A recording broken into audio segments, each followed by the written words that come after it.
Hello, bonjour. Nous allons commencer le cours sur votre bouche et votre délivrance.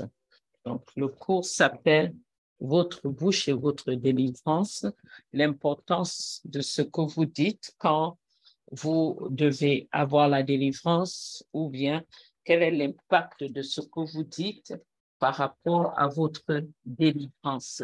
Comment l'ennemi peut utiliser votre bouche pour combattre votre délivrance. Donc, nous allons commencer.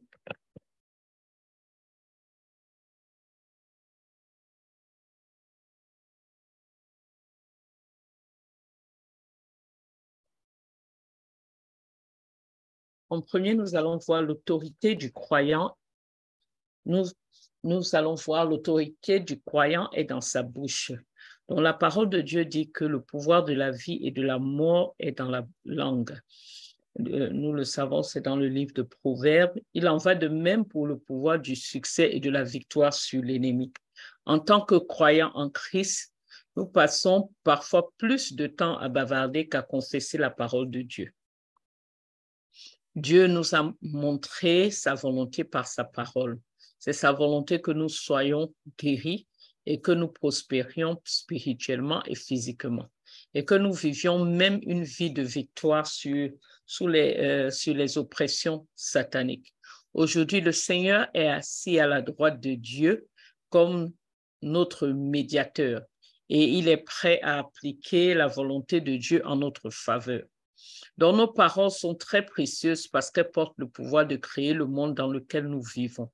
Apocalypse 12, 11 dit, « Ils l'ont vaincu par le sang de l'agneau et par leur témoignage. » Donc, quand vous connaissez votre position dans le Seigneur et que vous la confessez, vous êtes tenu de déshonorer toute situation impossible dans votre vie. La victoire en Christ sur toutes les situations est dans la parole et dans la foi. Le grand danger que nous aurons sera d'utiliser la même bouche pour construire et la même bouche pour détruire tout ce que nous avons construit. C'est remporter nos victoires. Nous devons remporter la victoire sur la langue. Remporter les victoires. Vous devez confesser sa défaite et de l'incrédulité, de l'infidélité et conduit à l'échec. Quand vous passez le temps à être négatif, à confesser l'échec, c'est l'échec qui arrive. La pauvreté, la maladie, la douleur, même la mort. Il y a certaines personnes qui appellent la mort sans le savoir dans leur langage. Cela revient à douter de Dieu pour accomplir ses paroles et ses promesses.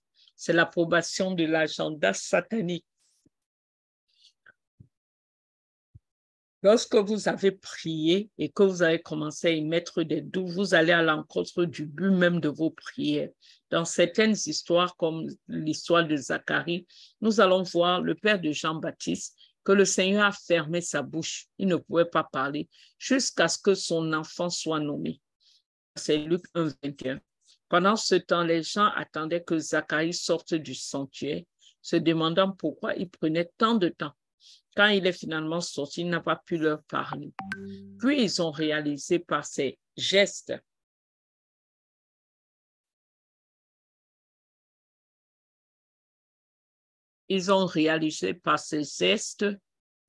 qu'il ne pouvait pas parler. Donc Dieu s'est assuré que Zacharie ne gâchera pas son propre miracle.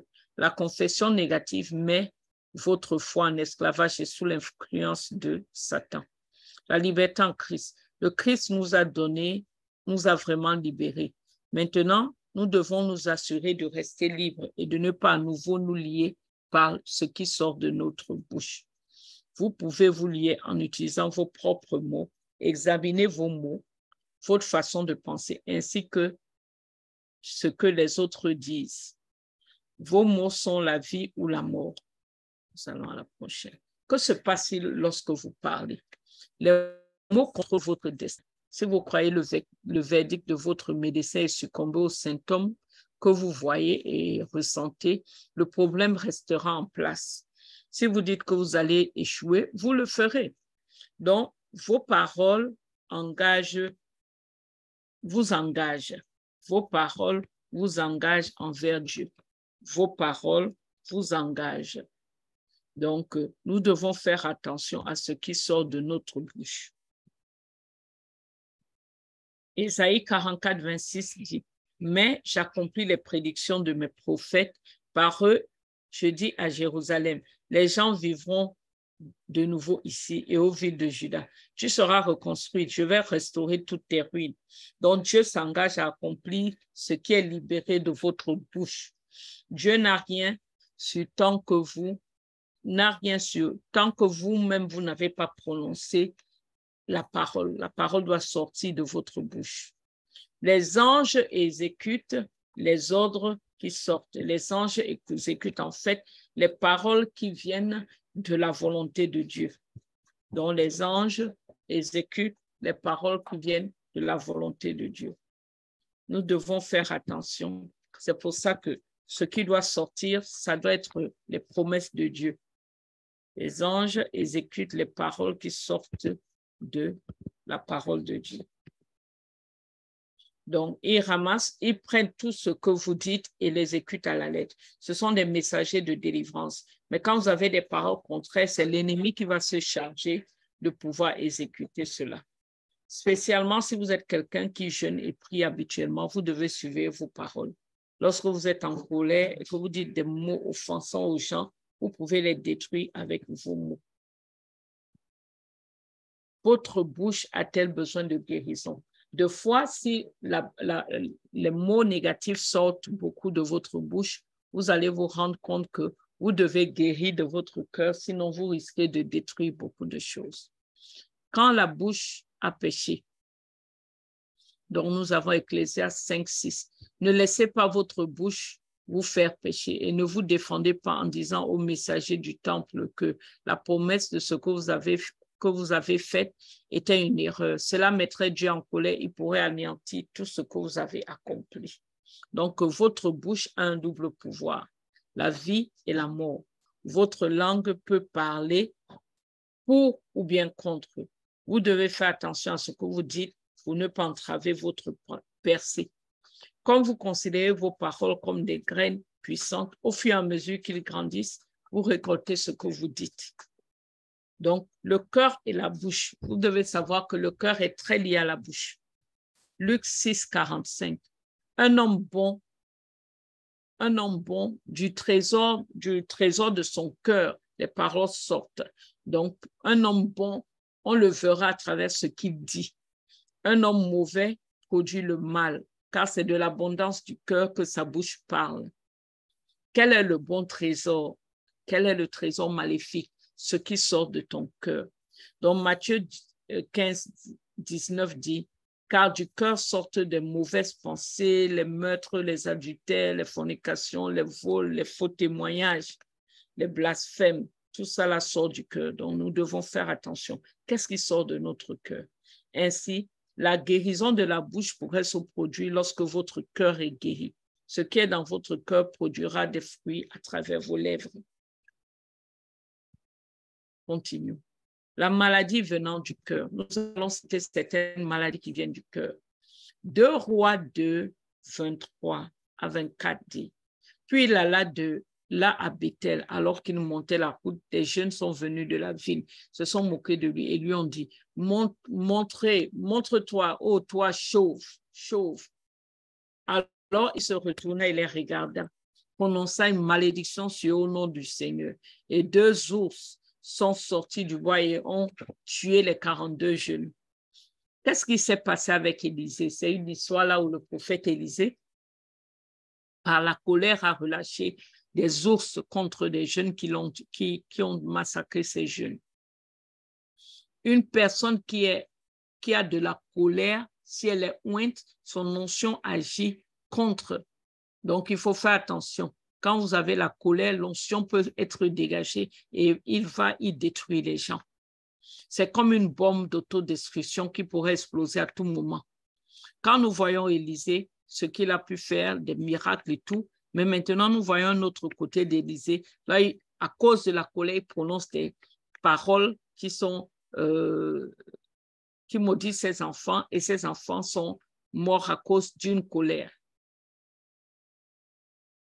Donc, nous devons faire attention. Nous devons faire attention à la colère. Nous devons faire attention à la colère. Les paroles peuvent être aussi très graves. Une réponse douce dévie la colère, mais les mots durs font éclater les tempéraments. En tant que chrétiens, nous devons vraiment travailler sur les questions qui viennent de notre cœur. Prenez le temps de jeûner et de vous débarrasser de la colère, du rejet, de l'amertume, de la rage. Donc, un cœur qui critique, par exemple, un esprit critique est une attitude négative du cœur qui cherche à condamner, démolir et détruire par des mots. En revanche, la critique constructive implique des opinions qui sont censées s'accumuler. Un esprit critique crée des angles morts dans le cœur et l'esprit d'une personne. Celui qui fait croire à l'autre, ce qui lui fait croire qu'elle est constructive. Donc, nous devons faire attention à la critique, être tout le temps en train de critiquer. La critique est un véritable fléau. Cela peut vous faire juger les gens trop vite et ne permet pas d'obtenir le meilleur de ces personnes-là. Nous avons 4 sortes d'esprit critique. Nous avons celui qui est médisant, celui qui rapporte, le rapporteur. La personne aime rapporter. Donc, il aime les commérages. Il est celui qui révèle les secrets qui se déroulent comme un porte-compte ou scandaleux. Celui qui est tout en train de rapporter. Il a des informations privilégiées sur des personnes et il s'attend à les révéler à un certain moment.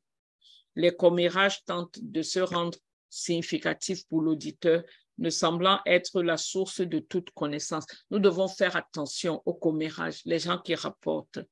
Du point de vue de la Bible, 1 Timothée 5,13 dit, en même temps, ils apprennent aussi à être oisifs en se promenant de maison en maison, pas seulement oisifs, mais aussi des commérages et des corps occupés, parlant de choses qui n'est pas approprié de mentionner. Il faut faire attention aux commérages. Proverbe 11,13, celui qui se passe comme porte-compte révèle des secrets, mais celui qui est digne de confiance cache une affaire.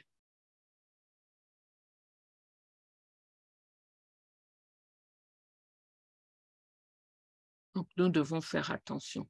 Proverbe 20,19, celui qui se passe pour un calomniateur révèle des secrets, donc ne vous associez pas à un commérage. La Bible dit ne vous associez pas aux gens qui font des commérages. Proverbe 18,8 dit les paroles d'un chuchoteur ou d'un porte-compte, c'est-à-dire quelqu'un qui fait des commérages, sont comme des morceaux délicats, ils descendent dans les parties les plus intimes du corps. Il faut faire attention parce que les commérages peuvent vous amener à prendre des positions qui ne sont pas justes envers la personne sur qui sont versés les commérages. Et ça peut détruire même une vision. Ça peut détruire des relations. Les calomniateurs, ça c'est des gens qui parlent et qui détruisent la réputation des autres. Un calomniateur est une personne qui fait de fausses déclarations dans le but de nuire à la réputation d'une personne. Elle ne se soucie pas de la vérité ou de la correction d'une erreur. Un calomniateur crée une erreur afin d'infliger des dommages. Le point de vue de la Bible, Proverbe 10,18.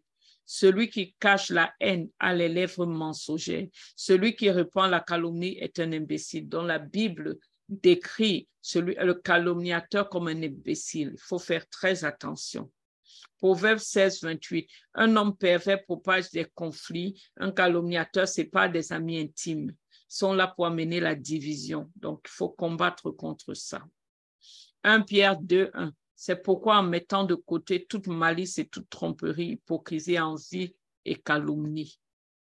Une autre façon de délivrer une bouche, c'est celui qui amène des jugements, celui qui est tout en train de faire des jugements sur les gens.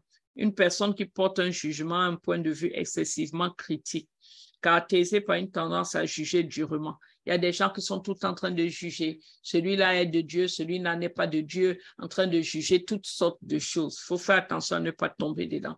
C'est aussi un problème de manque de pardon. La personne manque d'empathie pour le point de vue des autres parce qu'elle croit que son point de vue est toujours le bon. Elle veut toujours être distinguée et c'est aussi de l'orgueil caché. Elle croit qu'elle a la capacité de connaître les motivations des autres. Elle a l'incroyable habilité de souligner les erreurs des autres tout en minimisant les siennes. Les gens qui ont beaucoup l'esprit critique, de fois, ne voient pas leurs propres erreurs, ils voient que les erreurs des autres. Le point de vue de la Bible, ne jugez pas pour ne pas être jugé, car dans la façon dont vous jugez, vous serez jugé. Selon votre nombre de mesures, il vous sera mesuré. Il faut faire très attention. Jacques 2,13, car le jugement sera impitoyable pour celui qui n'a montré aucune miséricorde. La miséricorde triomphe du jugement. Il faut faire attention et étendre tout le temps sa miséricorde. Maintenant, la bouche qui se plaint tout le temps. Un plaignant est une personne qui habituellement a une façon de parler négative à l'égard des autres et des circonstances. Il se caractérise par le mécontentement et l'ingratitude. Donc, celui qui se plaint tout le temps aussi, ta bouche est malade. Il faut faire attention. Le point de vue de la Bible, Jacques 5,9, ne vous plaignez pas, frères, les uns contre les autres, afin que vous ne soyez pas vous-même jugés aussi. Le juge se tient juste à la porte. Il faut faire attention de tout le temps se plaindre. C'est de fois de l'ingratitude, même envers Dieu, tout le temps être en train de se plaindre. Dieu n'aime pas les murmures, il n'aime pas les gens qui se plaignent. Philippiens 2,14, faites tout sans grogner ni contester. Le cœur qui grogne, c'est une autre maladie du cœur. Quand quelqu'un est aux prises avec l'impitoyable, la plupart du temps, il peut se retrouver avec un cœur grognant. Tu es tout le temps parce que tu es frustré, tu ne sais pas comment faire, tu es tout le temps en train de grogner. Toujours voir le mal avant de voir le bon côté. Il faut faire attention à ça. L'impitoyable doit être déraciné pour que le flux du cœur soit clair. Amen. Maintenant, que faut-il faire pour pouvoir guérir? Que faut-il faire pour guérir? Il faut purifier son cœur. C'est un travail personnel que chacun doit faire pour recevoir le caractère du Christ. Purifiez votre cœur. Ce travail ne dépend pas de l'onction, mais il est sur le caractère du chrétien. Mettre notre cœur sur Christ n'est pas seulement avoir la connaissance de lui, mais cela lui permet d'entrer dans notre cœur. Ce n'est pas à nous d'obtenir l'approbation de tout le monde, mais comment est-ce que nous faisons quand personne ne nous regarde? Comme témoignage personnel, j'ai dû travailler sur la colère. Je sais que la société vous fera prendre la classe de gestion de colère. Par exemple, il y a certains, à cause de leur colère, on les envoie dans des classes spéciales. Mais je prédis que cela ne fonctionne pas nécessairement. Vous devez accepter que vous avez un problème. La délivrance pourrait être la meilleure solution. Mais si vous n'acceptez pas le problème, vous ne pourrez pas vous débarrasser de ce problème-là. Quand vous avez un problème de colère que vous n'acceptez pas, vous ne pouvez pas vous débarrasser de cette colère-là. Nous devons donc d'abord supprimer la fierté, l'orgueil. Nous pouvons le faire par le jeûne et les prières, en insistant fermement pour que notre personnalité change. Nous devons changer. Il faut de la détermination pour se débarrasser de la colère et de tout système de mauvaises pensées. Tout le temps penser négatif, penser négatif, penser négatif. La parole de Dieu et le renouvellement de notre esprit est également mis en place afin de désactiver la mauvaise façon de penser. Accepter de donner de vieilles rancunes, des souvenirs à Dieu. Nous laissons tout sur l'autel de Dieu. Ne pas croire que Dieu est bon. Ça aussi, c'est un point à examiner. Après l'humilité, le repentir. La repentance aide à faire diminuer la colère. Et le Saint-Esprit permet au Saint-Esprit de travailler dans notre cœur. Nous devons laisser le Saint-Esprit travailler sur nous comme un champ. Il ira au plus profond de notre être et il éliminera toute colère. L'adoration et la lecture de la parole me permettent d'avoir un nouveau vocabulaire à parler. Par la grâce de Dieu, j'ai été délivré. Je continue à travailler pour ajouter de la patience dans mon caractère. Amen. Donc, on va achever ici notre leçon et on espère que tous ceux qui ont des questions vont les poser après. Mais cette leçon est surtout pour que nous puissions examiner comment nous travaillons avec notre bouche, qu'est-ce qui sort de notre bouche et qu'est-ce qui permet de véhiculer la parole de Dieu. Purifions notre cœur, purifions notre bouche et soyons tous pour la gloire de Dieu. Amen.